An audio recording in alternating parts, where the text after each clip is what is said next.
राहुल है। हम कर रहे हैं जून 2021 करंट अफेयर्स। लास्ट टाइम हमने 3.10 में ओवर कर लिया था। अब हम स्टार्ट करेंगे 3.11 से।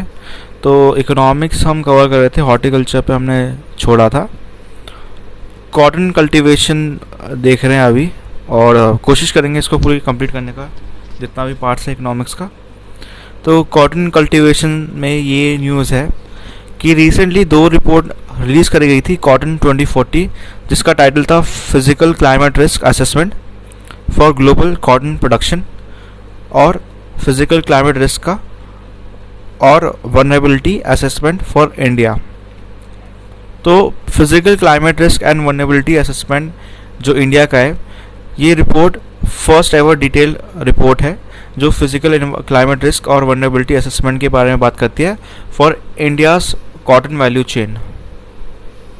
फाइंडिंग की बात करें तो क्लाइमेट चेंज एक्सपोज होता है 1/3 of India's cotton growing region, जो कि हाई रिस्क टेम्परेचर में आते हैं, क्योंकि टेम्परेचर बढ़ता है, इसकी वजह से आपका जो रेनफॉल का पैटर्न है वो चेंज हो जाता है, और एक्सट्रीम वेदर इवेंट्स हो जाते हैं, जो कि प्रिडिक्ट करा जा रहा है 2040 तक हो जाएंगे। 2040s में ये प्रिडिक्शन है, कॉटन ग्रोइंग रीजन जो है अक्रॉस इंडिया, वहाँ पे बहुत ज़्यादा हीट स्ट्रेस आएगा। कुछ रीजन में टेम्परेचर की बढ़ने की वजह से ये प्रोजेक्ट करा जा रहा है कि वाटर स्ट्रेस आ जाएगा। जितने भी डिस्ट्रिक्ट हैं जहाँ प्रोजेक्ट करा गया है कि ये एक्सपीरियंस आएगा, वहाँ पे इंक्रीज़ होगा नंबर ऑफ डेज में, जहाँ पे लेबर प्रोडक्टिविटी सिग्निफिकेंटली डिक्रीज हो जाएगी।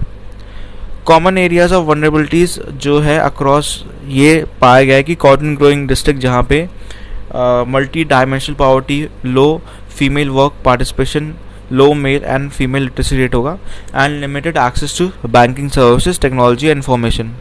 तो ऐसी चीज़ें प्रिडिक्ट करी गई हैं कि अगर ये चीज़ रहेंगी, इसी वजह से ये फैक्टर रहेंगे। तो ये एक अलार्म भी है कि हमें थोड़ा और पॉलिसीज़ बनानी पड़ेगी ताकि ऐसी चीज़ें ना हो आगे जाके। तो physical climate risk assessment for global cotton production, इसकी क्या फाइंडिंग है ये हम देख लेते हैं। यहाँ पे जितने भी ग्लोबल कॉटन ग्रोइंग रीजन है वो एक्सपोज होंगे आपके हाई रिस्क में, क्योंकि 1/3 जो मतलब एटलीस्ट 1 क्लाइमेट हज़ार्ड आएगा। जितने भी 6 हाईएस्ट कॉटन ग्रोइंग कंट्रीज है, जिसमें इंडिया भी है, USA, China, Brazil, Pakistan, Turkey, वो एक्सपोज होंगे क्लाइमेट चेंज रिस्क का। पर्टिकुलरली वाइल्ड फायर आएगा, ड्रॉट आएगा, और एक्सट्रीम रेनफॉल होएगा। कॉटन 2040 क्या है? एक प्लेटफॉर्म है जो एक सस्टेनेबल ग्लोबल कॉटन इंडस्ट्री की बात करता है, जहाँ पे बड़े सारे जो लोग हैं वो एक इंटरनेशनल ब्रांड की तरफ बात करते हैं, रिटेलर्स, ट्रेडर्स, फार्मर्स, और जितने भी स्टेक होल्डर्स हैं जो इफेक्ट होंगे वैल्यू चेन से। ये फैसिलिटेट करेगा फोरम फ्यूचर के लिए, एक इंटरनेशनल सस्टेनेबल नॉन प्रॉफिट है ये। इंडिया की बात करें तो परसेंटेज ऑफ नेशनल प्रोडक्शन जो स्टेट लेवल पे था 2019 में, तो आप मैप के कलर के हिसाब से समझ सकते हो। सबसे ज़्यादा आप सबको ही पता है महाराष्ट्र और गुजरात में कॉटन ग्रो होता है, इसलिए उसका रेंज 25 से 30 है। उसके बाद आपको महाराष्ट्र में दिखेगा 20 to 25, फिर 15 to 20 जो ग्रीन में है जो तेलंगाना है। उसके बाद आपको पिंक में दिखेगा जो राजस्थान, मध्य प्रदेश एरियाज़ है। 5 to 10 आपको देख सकते हैं कर्नाटका, केरला, तमिलनाडु, और 0 to 5 पूरा नॉर्थ और नॉर्थ ईस्ट। ठीक है।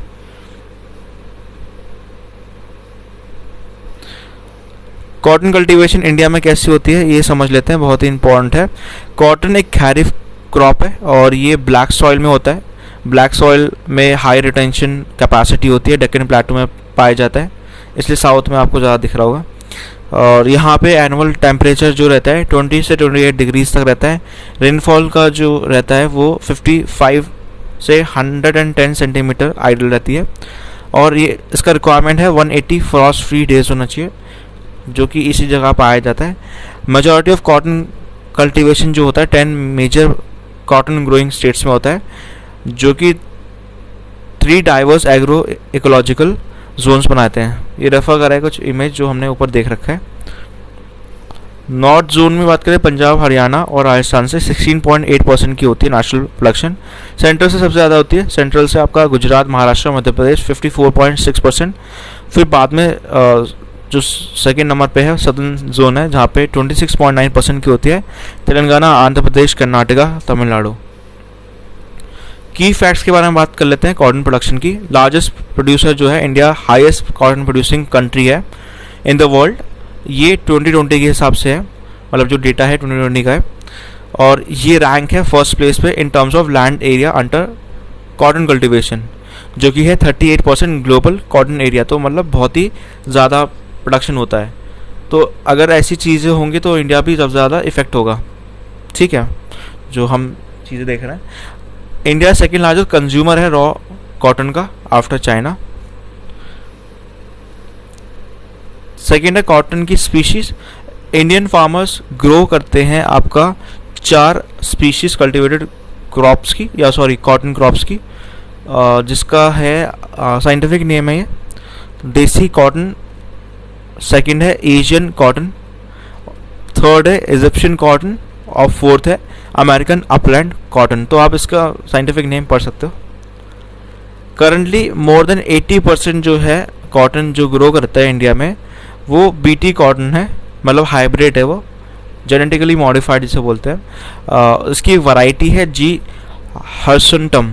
ठीक है, लाइवलीहुड की बात करें, रफली 60 मिलियन पीपल इंगेज होते हैं डायरेक्टली या इनडायरेक्टली कॉटन में, कॉटन वैल्यू चेन में, और 40 to 50 मिलियन पीपल एम्प्लॉयड है कॉटन ट्रेड में।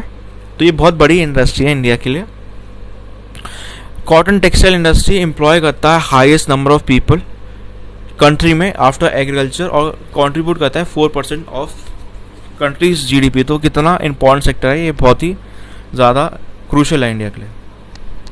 2018-2019 का टेक्सटाइल क्लोथिंग जो इंडस्ट्री है वो कॉन्स्टिट्यूट करती है 12% इंडिया का टोटल एक्सपोर्ट, और लार्ज शेयर जो है वो कॉटन यार्न का है। 2019-2020 इंडिया ने प्रोड्यूस कराया 6000 metric tons of cotton length, which is out of 900 meters ton जो एक्सपोर्ट हुआ था। तो बहुत ज़्यादा ही है हमारा प्रोडक्शन। चैलेंजेस की बात कर लेते हैं। चैलेंजेस कॉटन कल्टीवेशन का है। पहला है लो प्रोडक्टिविटी, ये इशू रहता ही है लो प्रोडक्टिविटी। ऑल्दो इंडिया हमने पढ़ा है कि कॉन्ट्रीब्यूटर है, नंबर 1 कॉन्ट्रीब्यूटर है वर्ल्ड को टोटल कॉटन प्रोडक्शन का, बट जो ईल्ड कैपेसिटी है वो बहुत ही कम है।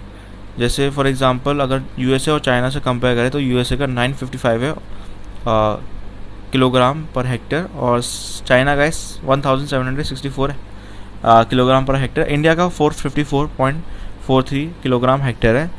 सेकेंड है कॉस्ट भी बढ़ रही है, क्योंकि जीएम कंपनी जो प्रोड्यूस करती हैं वो बेटर टेक्नोलॉजी प्रोवाइड करती है, और ये बहुत ज़्यादा एक्सपेंसिव देती है कॉटन सीड फर्टिलाइज़र को, जिसकी वजह से कॉस्ट भी बढ़ जाती है मार्केट प्राइस की। इससे क्या होता है, फार्मर्स को जो प्रोड्यूस कर रहे होते हैं उनकी प्रॉफिटेबिलिटी कम हो जाती है। और ये आपका बहुत ज़्यादा यहाँ पे इनपुट्स भी ऐसे यूज होते हैं जैसे पेस्टिसाइड, जिसकी वजह से पेस्टिसाइड की वजह से सिचुएशन वर्स भी आती है। थर्ड पॉइंट है poor irrigation facilities. Approximately 62% of Indian cotton जो है वो रेन फेड एरियाज में होता है, और 38% जो है इरिगेटेड लैंड्स पे होता है। क्योंकि इरिगेशन फैसिलिटीज़ कम है, इसी वजह से कॉटन कल्टीवेशन वनरेबल होता है मानसून फ्लक्चुएशन पे। इन्फीरियर टेक्नोलॉजी की बात करें तो मॉडर्न टेक्नोलॉजी नहीं है अभी कल्टीवेशन में, जैसे ग्राइंडिंग हो गया और कल्टीवेशन हो गया, जिसकी वजह से इफेक्ट करता है ईल्ड।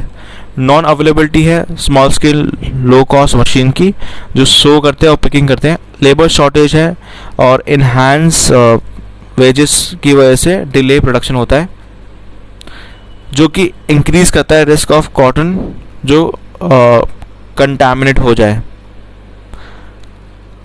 नेक्स्ट पॉइंट है अनप्रेडिक्टेबिलिटी मार्केट प्राइस फ्लक्चुएट होता है कॉटन का, इसी वजह से इनेबिलिटी आ जाती है कम्पीट करें लोअर प्राइसेस ग्लोबल मार्केट पे।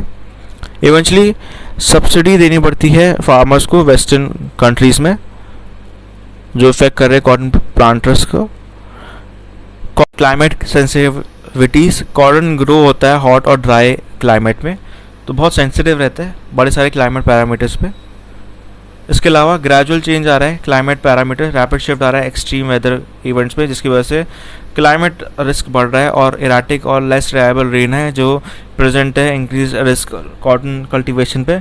लॉन्ग ग्रोइंग सीजन जो है 150 से 180 डेज का है, जो कि कॉटन को सब्सेप्टिकल बनाता है डिजीज और पेस्ट का। फर्दर एक वार्मर क्लाइमेट है जो फेवर करता है पेस्ट और डिजीज़ का, प्रेजेंट करता है एक further threat to cotton. Although crop relatively resistant है शॉर्ट पीरियड्स का, वाटर लॉगिंग है, एक्सट्रीम रेनफॉल इवेंट्स है जो कि इंड्यूट करते हैं कॉटन प्लांटेशन को, कॉज करते हैं wide spread damage to agriculture crops. Genetic purity erosion, ये यहाँ पे डेटोरेशन की वजह से जेनेटिक प्योरिटी जो कॉटन वैरायटीज़ है, हाइब्रिड सीड्स हैं, इन कॉन्स्टिट्यूएंसीज हैं एडमिक्सचर्स पे कॉटन फाइबर के, ये डिफ़िकल्ट बनाती है एसेस करने की क्वालिटी जो कॉटन प्रोडक्शन की है। और जो इम्पोर्टर्स है वो फोकस हैवी, मतलब उनका जो फोकस है वो ज़्यादातर क्वालिटी कंसिस्टेंसी में रहता है। फर्दर जो कॉम्पिटिटिव ये कंपटीशन है आर्टिफिशियल फाइबर से, उसकी वजह से जो लोअर कॉस्ट ऑफ प्रोडक्शन है और हायर कंसिस्टेंसी जो है वो बढ़ चुकी है। अदर चैलेंजेस की बात करें तो यहाँ पे लो सॉइल ऑर्गेनिक कार्बन कंटेंट है, जिसकी वजह से डिक्रीज होता है फर्टिलाइज़र फैक्टर प्रोडक्टिविटी इंडिया की सॉइल में। और इसके अलावा इंसेक्ट रेजिस्टेंट डेवलपमेंट जो बीटी कॉटन और इंसेंटिसाइड वो इम्बैलेंस करती है फर्टिलाइज़र यूजेस पे।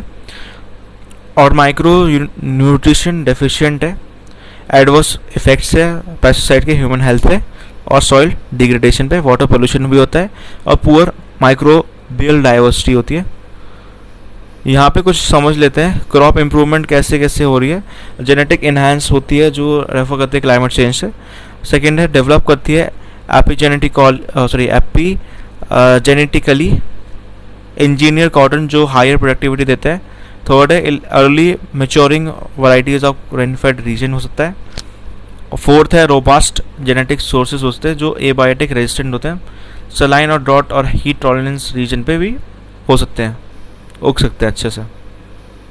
सेकेंड है क्रॉप प्रोडक्शन की बात करें तो यहाँ पे कंजर्वेशन हो सकता है एग्रीकल्चर टेक्नोलॉजीज और सॉइल मॉइस्चर का। सेकेंड है बायोलॉजिकल वीड मैनेजमेंट टेक्नोलॉजीज होनी चाहिए। थर्ड है आपका efficient water management nutrition management होना चाहिए। फोर्थ है मैकेनाइजेशन ऑपरेशन का होना चाहिए जो सब्सटीट्यूट करे लेबर की।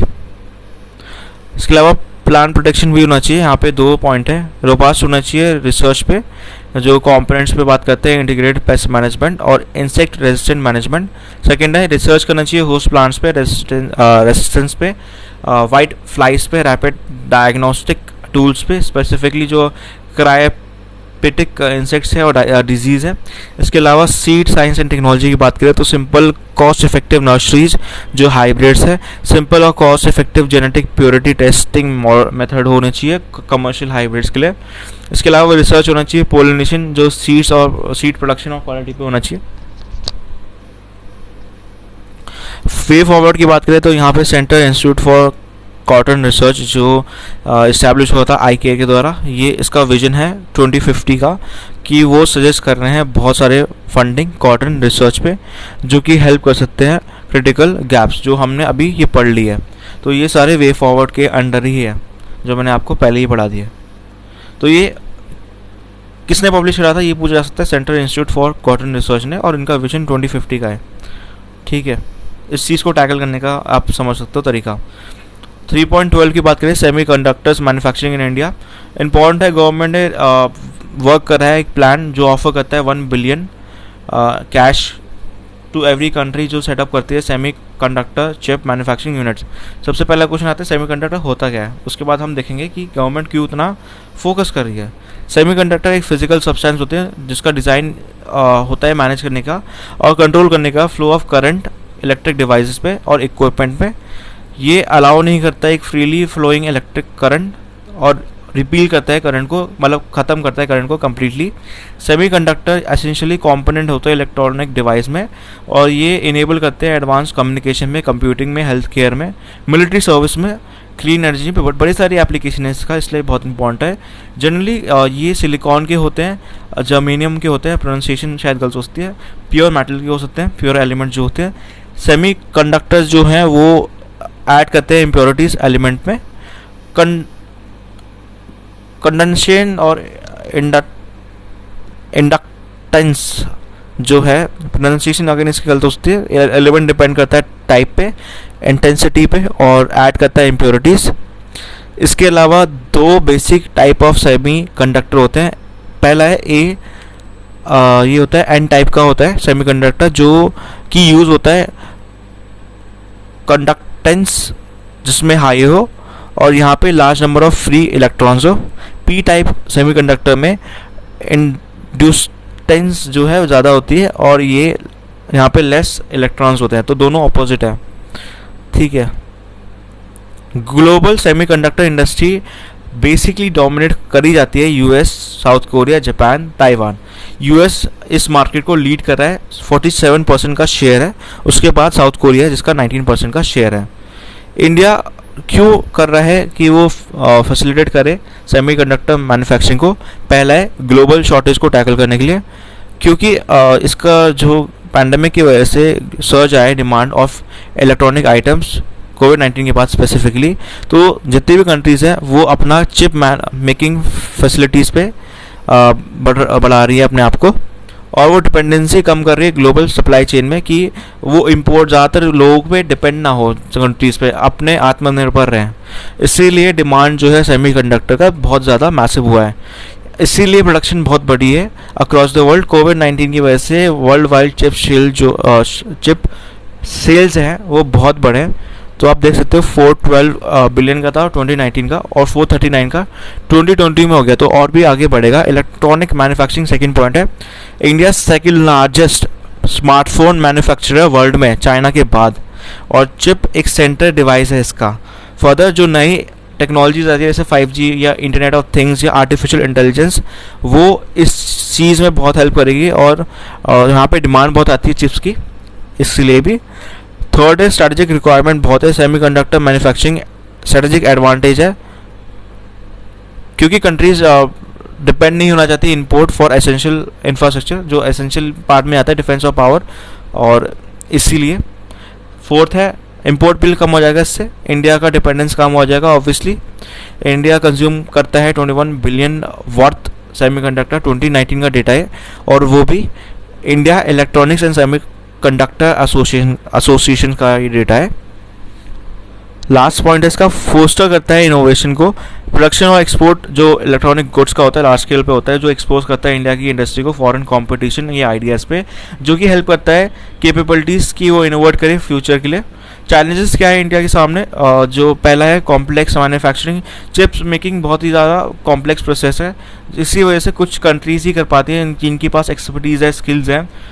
इसीलिए जैसे यूएस है टॉप पोजीशन में, 57% शेयर है, क्योंकि वहाँ पे स्किल्ड इतने लोग हैं। तो इंडिया को भी ऐसा डिज़ाइन करना पड़ेगा, वेरिफिकेशन करना पड़ेगा सेमीकंडक्टर इंडस्ट्री का, जहाँ पे ग्लोबल सेमीकंडक्टर कंपनीज जिनके पास R&D फुटप्रिंट है वो इंडिया में भी होना चाहिए। मोस्ट ऑफ द चिप्स जो है मेमोरी से डिस्प्ले इंपोर्ट होता है कंट्री से, तो ये सारी भी चीज़ होनी चाहिए, इस चीज़ को भी टैकल करना चाहिए। मैसिव इन्वेस्टमेंट होनी चाहिए जो कि कर रही है, सेटअप करना चाहिए सेमीकंडक्टर यूनिट्स, जिसका मैसिव इन्वेस्टमेंट होना चाहिए 50 to 75,000 करोड़ का ओवर 2 to 3 ईयर्स। ये एक इन्वेस्टमेंट होगी जो चैलेंजिंग होगी बिग प्लेयर्स के लिए भी। थर्ड है स्किल डेवलपमेंट, स्किल वर्कफोर्स भी बढ़ाना पड़ेगा, क्योंकि सेमीकंडक्टर फर्म्स जो है उनको क्वालिफाइड वर्क फोर्स चाहिए, तो इसीलिए इंडिया लैक कर रहा है। फोर्थ पॉइंट है रिक्वायरमेंट होती है स्पेसिफिक रॉ मटेरियल की। अपार्ट फ्रॉम सिलिकॉन बड़े सारे केमिकल्स और गैसेस जो इन्वॉल्व होते हैं सेमीकंडक्टर फैब्रिकेशन में, वो अभी तक इंडिया के पास नहीं है, इसलिए इंडिया को इंपोर्ट करना पड़ता है। गैप्स आता है आपका सपोर्टिव इंफ्रास्ट्रक्चर में। चिप मैन्युफैक्चरिंग यूनिट बहुत ही ज़्यादा क्वांटिटी रिक्वायर करती है वाटर का और पावर सप्लाई की, पावर सप्लाई अनइंटरप्टेड आए, ठीक है, तो ये एक अगेन प्रॉब्लम है। ग्लोबल कंपटीशन डिफ़िकल्ट है कि compete करें नेबरिंग कंट्रीज़ में, जहाँ पे बेटर कॉस्ट एफिशिएंसी है, फर्स्ट मूवर एडवांटेज है, जिनको वो बहुत फेवर करते हैं global chip manufacturer. Lack of intent, ये एक केस है जो इंटेल प्लांट 2007 का है, जहाँ पे एक डिले आया था सेमीकंडक्टर पॉलिसी में, जिसकी वजह से उसको पुश मिला क्लिप जायंट को कि वो ऑप्ट करे वियतनाम ओवर इंडिया। तो ये इंडिया का बैड चीज़ है कि इंटेंट ही नहीं है, क्योंकि इंडिया में इतनी प्रॉब्लम्स है, इसलिए जो इंटेल की जो कंपनी है प्लांट का है वो वियतनाम प्रिफर कर गई। तो इंडिया में बहुत सारी चेंजेस चाहिए, तभी पॉलिसीज़ में चेंजेस चाहिए ताकि ये आए। अब कुछ देख लेते हैं इनिशिएटिव जो गवर्नमेंट ने लिए हैं ताकि इस चीज़ पे ध्यान दिया है। पहला है 100% FDI अलाउ कर दिया है इस सेक्टर के अंडर। ये ऑटोमेटिक रूट के थ्रू होंगे electronic system design manufacturing sector में। सेकेंड है नेशनल पॉलिसी इलेक्ट्रॉनिक्स लॉन्च हुई थी 2012 में, जो अट्रैक्ट करती है ग्लोबल और डोमेस्टिक कंपनीज़ को कि वो इन्वेस्ट करे electronic system design manufacturing sector India में। यूनियन बजट 2017-2018 ने इंक्रीज़ कराया एलोकेशन इंसेंटिव स्कीम्स का, जो मॉडिफाइड स्पेशल इंसेंटिव पैकेज है, और यहाँ पे इलेक्ट्रॉनिक डेवलपमेंट फंड है, प्रोवाइड करती है, बूस्ट करती है सेमीकंडक्टर को और इलेक्ट्रॉनिक्स मैन्युफैक्चरिंग इंडस्ट्री को।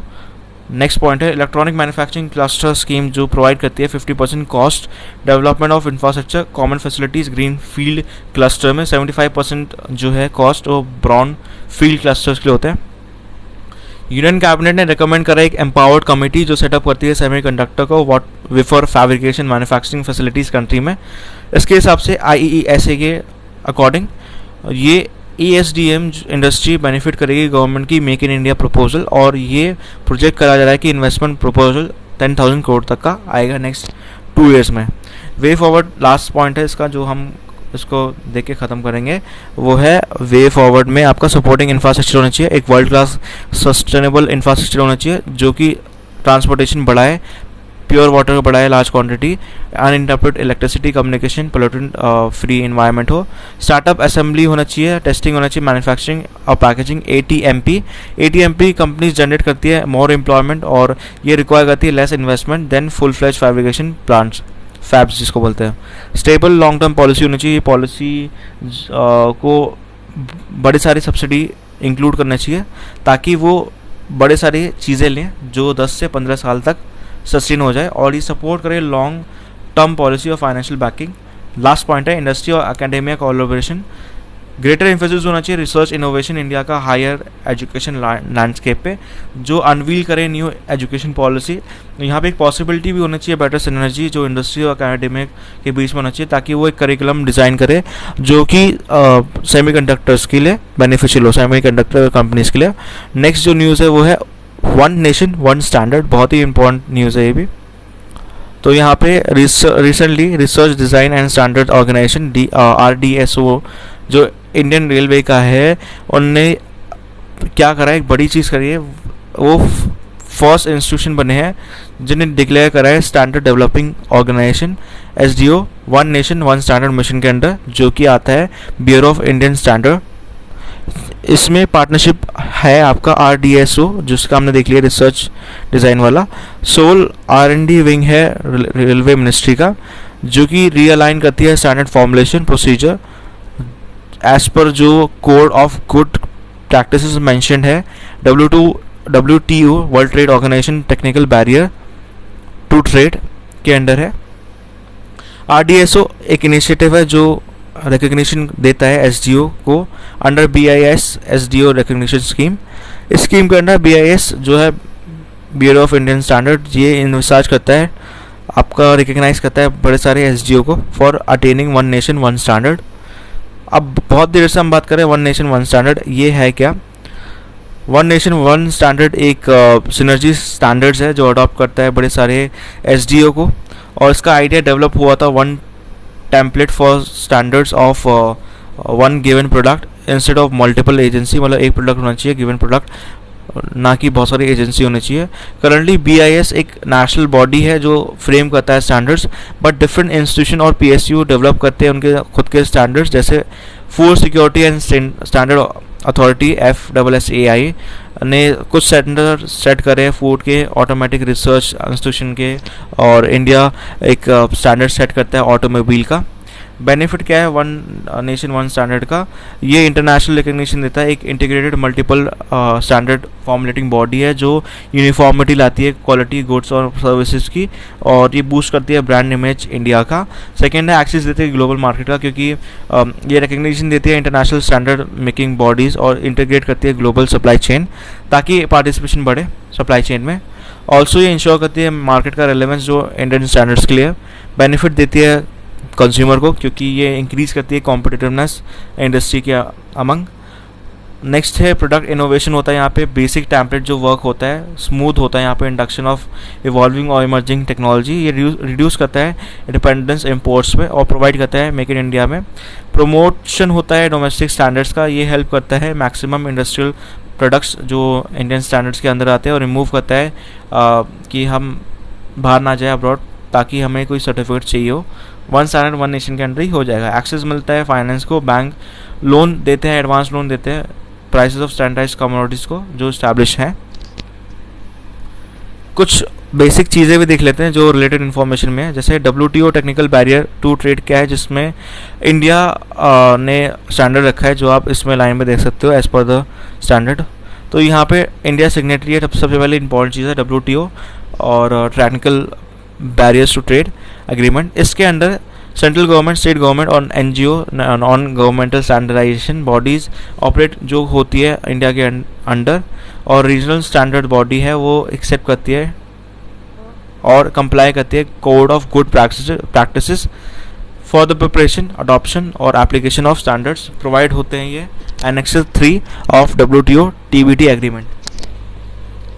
इसके अलावा प्रोडक्ट स्टैंडर्डाइजेशन क्या है, एक प्रोसेस है जो मेंटेन करता है uniformity, consistency, different iteration of particular goods और सर्विसेज का जो मार्केट में अवेलेबल, डिफरेंट मार्केट में अवेलेबल है। ये इंश्योर करता है गुड्स और सर्विसेज जो प्रोड्यूस होते हैं स्पेसिफिक इंडस्ट्री में कि वो कंसिस्टेंट क्वालिटी दे, इक्विवेलेंट है अदर कंपेरेबल प्रोडक्ट्स के सर्विसेज में सेम इंडस्ट्री में। स्टैंडर्ड्स हेल्प करता है ensuring safety, inter operationability, compatibility goods produce का, फैसिलिटेट करता है ट्रेड कॉमर्स और बनाता है प्रोसेस को एफिशिएंट, कंजर्व करता है रिसोर्सेज, सिंपलीफाई करता है कंपैरिजन गुड्स और सर्विसेज का। रिलेटेड न्यूज़ क्या है, मैंडेटरी करता है हॉलमार्किंग ऑफ गोल्ड ज्वेलरीज। ये आया था जून 16 में, एक फेज मैनर पे आया था। ज्वेलरीज जो है वो अलाउड थी कि वो सेल कर सकते हैं 14, 18, 22 carat of gold jewelleries. Government ने एग्जाम्पशन दिया था, मैंडेटरी एग्जाम्पशन दिया था hallmarking of gold on watches, fountain pens और कुछ स्पेशल टाइप ऑफ ज्वेलरी जैसे कुंदन हो गया, पोल की हो गया, जादू हो गया। यहाँ पे गोल्ड हॉलमार्किंग एक प्योरिटी सर्टिफिकेशन है और ये वॉलंटरी होता है नेचर में so far. Bureau of Indian standards run करती है हॉलमार्किंग स्कीम जो कि गोल्ड ज्वेलरीज पे होती है 2000 से। 40% गोल्ड ज्वेलरी हॉलमार्क होती है करंटली, और बेनिफिट क्या है, एनहांस करती है क्रेडिबिलिटी ऑफ ज्वेलरी, प्रोटेक्ट करती है पब्लिक को कि उनको पता चले कि प्योरिटी सही है कि नहीं गलत है।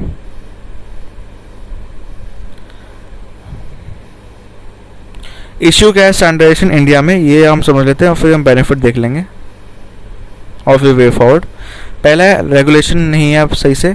सेक्टर्स जैसे मैन्युफैक्चरिंग सेफ्टी हो गया, केमिकल्स हो गया, इंडिया प्रोसेस कर रहा है भाई डेवलपिंग रेगुलेशन, तभी जो इंपोर्ट्स है और डोमेस्टिक मैन्युफैक्चर है वो फ्री रन है इंडियन इंडस्ट्री में। स्लो पेस है अडॉप्शन ऑफ इंटरनेशनल स्टैंडर्ड, जैसे adoption of hazard analysis and critical control points system जो फूड इंडस्ट्री में वो रजिस्ट कर रही है ड्यू टू अनऑर्गेनाइज्ड नेचर जो इंडस्ट्री का है। थर्ड पॉइंट है वो टेस्टिंग है, फैसिलिटीज़ है, टेस्टिंग फैसिलिटीज़ अभी भी इनएडिक्वेट है, मैन्युफैक्चरर को बहुत प्रॉब्लम आती है प्रोडक्ट टेस्ट करने में। मिसयूज़ ऑफ स्टैंडर्ड्स, बड़े सारे प्रोड्यूसर मिसयूज़ करते हैं अनऑथराइज्ड वे में स्टैंडर्ड्स को, और यहाँ पे जो रिस्पॉन्सिबिलिटी है और नेशनल कैरेक्टर वो नहीं होता प्रोड्यूसर्स के दिमाग में, जो कि हिंडर करता है डेवलपमेंट प्रोसेस को। लास्ट पॉइंट है पुअर अवेयरनेस है, यहाँ पे जनरल अवेयरनेस नहीं है स्टैंडर्ड्स की या ग्रेड्स की मासेस के अंडर, स्पेशली रूरल एरियाज़ में, तो ये बड़ी प्रॉब्लम है, उनको पहले बताना पड़ेगा। इनिशिएटिव की बात कर लेते हैं। Indian national strategy for standardisation, ये कंसिडर करते हैं करंट स्टेट ऑफ डेवलपमेंट जो सेक्टर के अक्रॉस होती है, existing quality infrastructure policy direction जो डोमेस्टिक इकोनॉमिक डेवलपमेंट में रहता है, ट्रेड गुड्स एंड सर्विसेज में रहता है। सेकेंड पॉइंट है फॉर्मुलेशन होता है इंडियन स्टैंडर्ड्स का, जो एक कोर एक्टिविटीज़ होती है BIS का। एक्टिविटी को 17 डिवीजन काउंसिल्स के थ्रू जाना पड़ता है, रिप्रेजेंट करना पड़ता है areas of economy, technology, civil engineering. इसके अलावा पंचन इनिशिएटिव ऑर्गेनाइज करता है, स्टैंडर्ड करता है आपका इंडियन हैंडीक्राफ्ट्स को। गवर्नमेंट रजिस्टर करती है अप्रॉक्सीमेटली 22.85 लाख आर्टिसंस को पंचन स्कीम के अंदर। क्वालिटी कंट्रोल ऑर्डर ये इंश्योर करता है availability of quality of products जो कंज्यूमर्स के लिए होती है। वे फॉरवर्ड की बात करें तो यहाँ पे आपका पहला है कन्वर्जेंस होती है जितने भी स्टैंडर्ड डेवलपमेंट एक्टिविटीज़ है इंडिया में। एनहांस करता है कैपेबिलिटी SDO का, डायनामिक और फास्टर डेवलपमेंट स्टैंडर्ड्स में। इंकरेज करता है setting of SDO emerging technology area. Bureau of Indian standard SDO recognise करता है स्कीम एक राइट डायरेक्शन में। यहाँ पे सेटअप होते हैं डायनामिक मैकेनिज्म जो नया स्टैंडर्ड आइडेंटिफिकेशन पे बात करता है, डेवलपमेंट में बात करता है, रिवीजन करता है आपका करंट फॉर्म्स और प्रोसेस करता है बड़ी सारी चीज़ों को जो स्टैंडर्ड डेवलपमेंट पे काम आए डिफरेंट सेक्टर के लिए। इंक्लूसिव पार्टिसिपेशन होता है ऑल स्टेक होल्डर्स का, जिसमें स्टेट्स और MSME आते हैं। नेक्स्ट पॉइंट है हार्मोनाइज करता है इंडियन स्टैंडर्ड्स को इंटरनेशनल स्टैंडर्ड्स के साथ फॉर रिड्यूसिंग टेक्निकल बैरियर्स जो ट्रेड पे रहता है। इंप्रूव करता है मार्केट एक्सेस इंडियन प्रोडक्ट्स का। नेक्स्ट पॉइंट है आइडेंटिफाई करता है सेक्टर जहाँ पे इंडिया पायनियर स्टैंडर्डाइजेशन वर्क है ताकि वो अनलीश करे कमर्शियल पोटेंशियल। ऑल्सो इंडिया का कंट्रीब्यूशन हो ग्लोबल स्टैंडर्डाइजेशन एफर्ट्स में। पार्टिसिपेशन होना चाहिए इंटरनेशनल स्टैंडर्ड सेटिंग प्रोजेक्ट में ताकि वॉइसिंग कंसिडरेशन और पॉसिबल इंक्लूजन हो नेशनल प्रायोरिटी और कंसर्न की। बिट है कुछ स्टैंडर्ड्स जो अप्लाई होता है इंडिया में।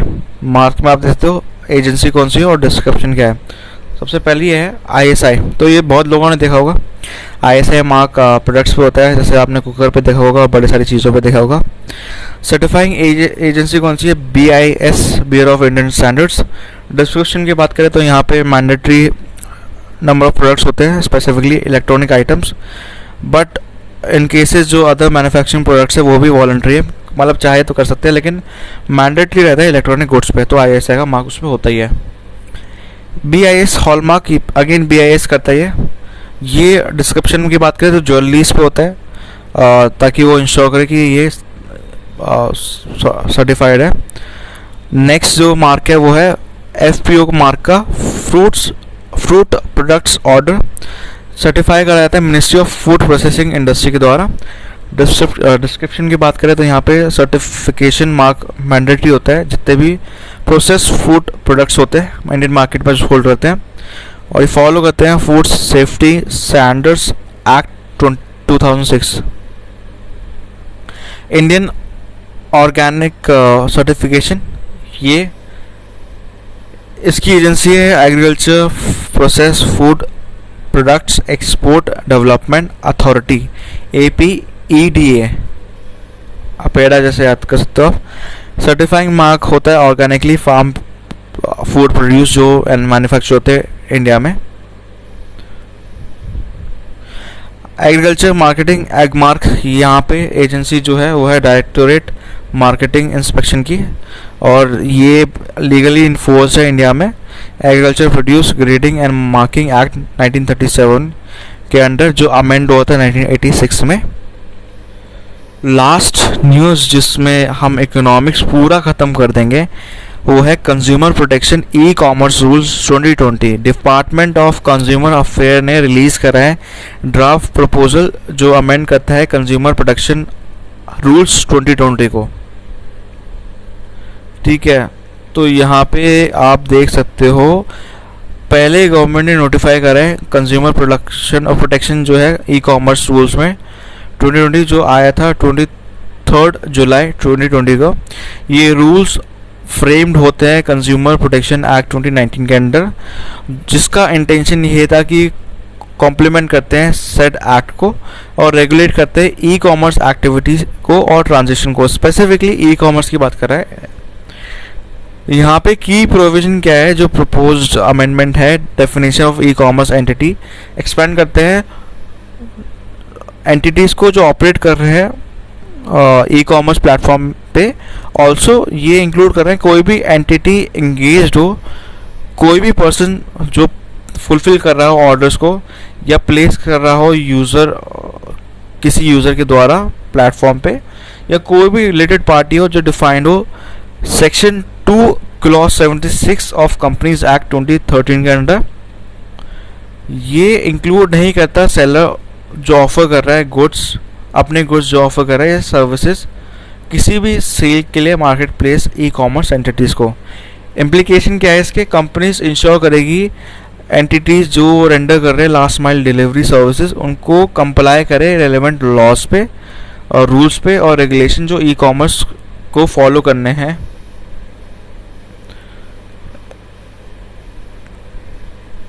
इसके अलावा यहाँ पे registration of e commerce entity की बात करें तो जितने भी ई कॉमर्स एंटिटी है उनको जो ऑपरेट कर रहे हैं इंडिया के, उनको रजिस्टर कराना पड़ेगा department for promotion of industrial and internal trade DPIIT के अंडर।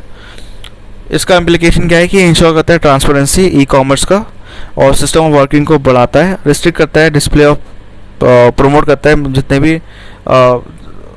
मतलब बेसिकली रिस्ट्रिक्ट करता है जितने भी फेक या मिसलीडिंग एडवर्टीजमेंट है यूजर्स को। तो ये अच्छी चीज़ है।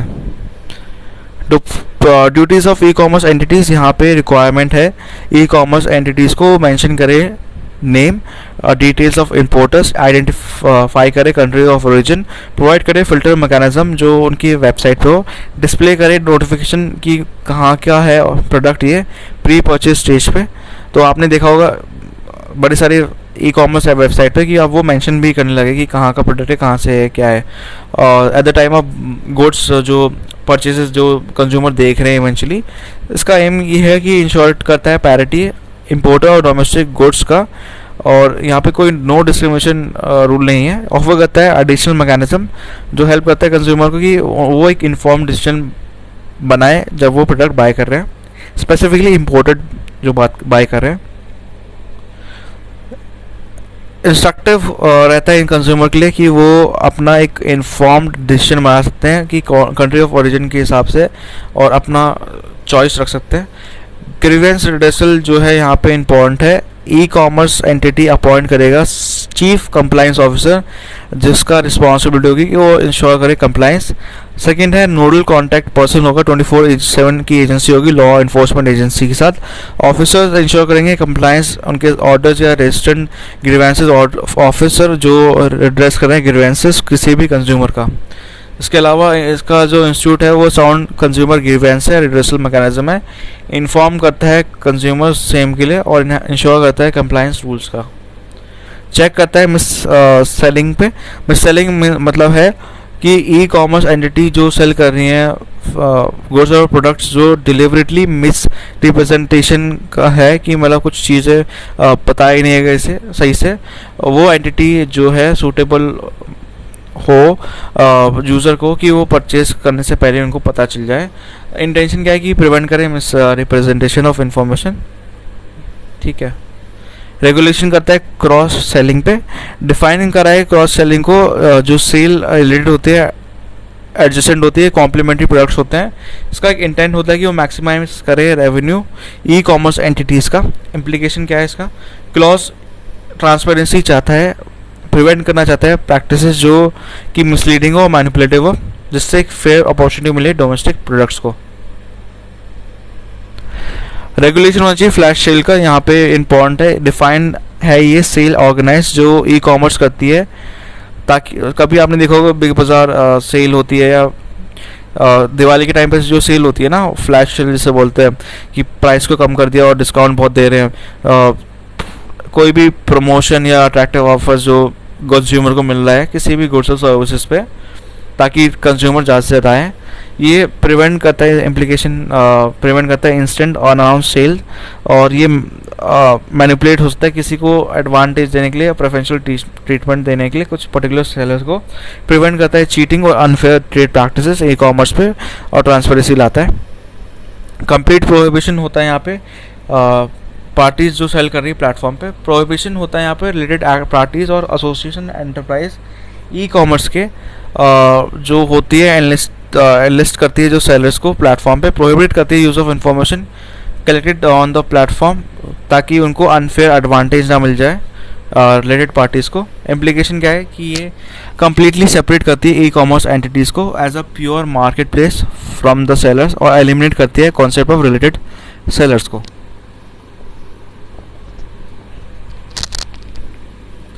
इशू क्या है यहाँ पे प्रपोज अमेंडमेंट में? पहला है बर्डन आ रहा है फॉर्म पे, ड्राफ्ट रूल्स इंक्रीज करता है compliance burden e commerce form पे। इसकी वजह से बड़े सारे प्रपोजल जो रिक्वायर्ड है उनको चेंज लाने पड़ रहे हैं एग्जिस्टिंग बिजनेस मॉडल पे।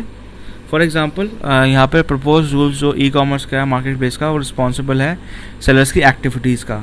सेकेंड है इम्पैक्ट करता है ईज ऑफ डूइंग बिजनेस में। कंज्यूमर ऑर्गेनाइजेशन और policy think tank cuts international ने ये कहा है कि ये रूल्स जो है ये पॉलिसी अनसर्टेनिटी लाएंगे और एडवर्स इम्पैक्ट आएगा इकोसिस्टम पे और इन्वेस्टमेंट क्लाइमेट पे। चैलेंज करता है एमएसएमई को। कुछ स्टेट्स ये एप्लीमेंट कर रही है कि ये नेगेटिव इम्पैक्ट लाएगा जॉब्स और मार्केट एक्सेस एमएसएमई का। क्रिएट करता है जो डिजिटल प्लेटफॉर्म है रिसेंट ईयर में। नेक्स्ट पॉइंट है एम्बिग्यूटी लाता है डेफिनेशन में। एम्बिगुअस डेफिनेशन जो है फ्लैश सेल की या मिस सेलिंग की, वो एक इनकंसिस्टेंट एप्लीकेशन ला सकता है रूल्स और open to door discriminatory action में। डिसएडवांटेज रहेगा कंज्यूमर को, क्योंकि इसका मतलब ये भी हो सकता है कि फ्लैश सेल आए ना ऑनलाइन प्लेटफॉर्म है जो ऑफर करते हैं डिस्काउंट प्रमोशन पे कुछ short time period of time के लिए। इसके अलावा मैंने एक चीज़ मिस करी है, ये है नीड फॉर रूल्स। रूल्स क्यों चाहिए था?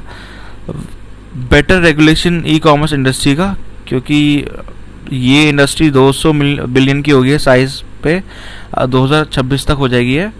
कोरोना वायरस की वजह से डिजिटाइजेशन बढ़ गया है, उससे वजह से यह इंडस्ट्री बहुत बढ़ेगी। सेकेंड है प्रोटेक्ट करना चाहिए फर्स्ट जनरेशन इंटरनेट यूज़र्स को, जो इनएडिक्वेट, जिनको पता नहीं है, डिजिटल एजुकेशन को मिली नहीं है, उनके लिए वनरेबल है internet based fraud. Next point है कंज्यूमर प्रोटेक्शन। यहाँ पे डेवलपमेंट होना चाहिए ई कॉमर्स का, जो कंज्यूमर वनरेबल और न्यू फॉर्म्स जैसे अनफेयर ट्रेड प्रैक्टिसेस या अनएथिकल बिजनेस को ना होना चाहिए। और यहाँ पे टैकल करना चाहिए चैलेंजेस जैसे वायलेशन पर्सनल डेटा या इंफॉर्मेशन सीक्रेसी कंज्यूमर का। नेक्स्ट है ग्रीवेंस रिजर्सल होना चाहिए। यहाँ पे रूल्स एड्रेस करना चाहिए लकूना जो प्रेजेंट ग्रीवेंसेस रिजर्सल मैकेनिज्म पे होना चाहिए ई कॉमर्स पे, जो आपके फेक नॉन डिलीवरी डिले या डिलीवरी नॉन फाउंड या आइटम्स जो फाउंड हो रहे हैं वो बेकार हो। ठीक है, तो ये भी इस पे देखता है। बड़ी सारी साइट्स हैं, जैसे छोटी छोटी साइट जो अभी ग्रो कर रही हैं वो बहुत ज़्यादा चीज़ें ही करती है।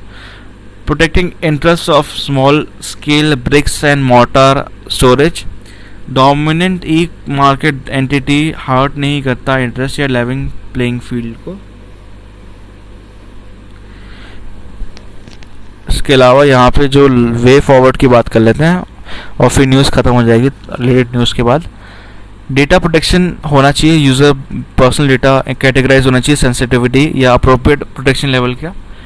फर्दर जितने भी ई मार्केट प्लेस एंटिटीज़ हैं वो इस्टेब्लिश करें डेटा सेंटर इंडिया में।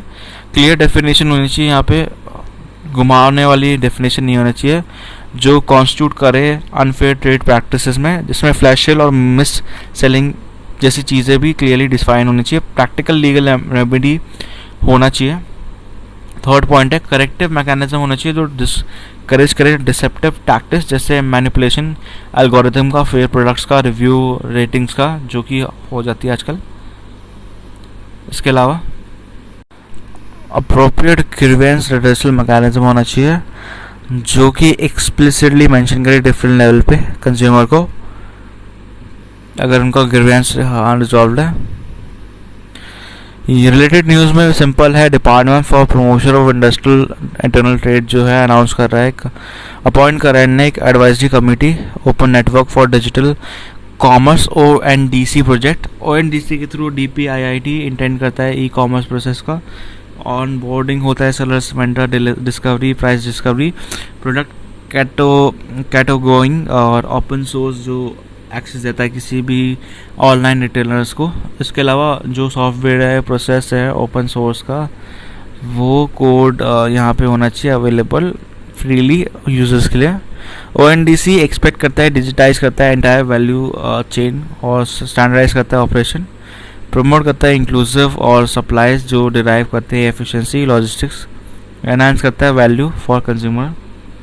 ONDC को इम्प्लीमेंट करते हैं और यहाँ पे इसका मतलब ये है जितने भी ई कॉमर्स कंपनीज़ हैं उनको ऑपरेट करना पड़ेगा यूजिंग द सेम प्रोसेस। ये प्रॉब्लमेटिक होती है कुछ लार्ज ई कॉमर्स कंपनीज के लिए जो प्रोप्राइटरी प्रोसेस हो, डेवलपमेंट जो टेक्नोलॉजिकल डिप्लॉयमेंट है सेगमेंट्स का, ऑपरेशन का जो टास्क है इम्प्लीमेंटिंग DPIIT ONDC प्रोजेक्ट वो असाइन है क्वालिटी काउंसिल ऑफ इंडिया के अंडर।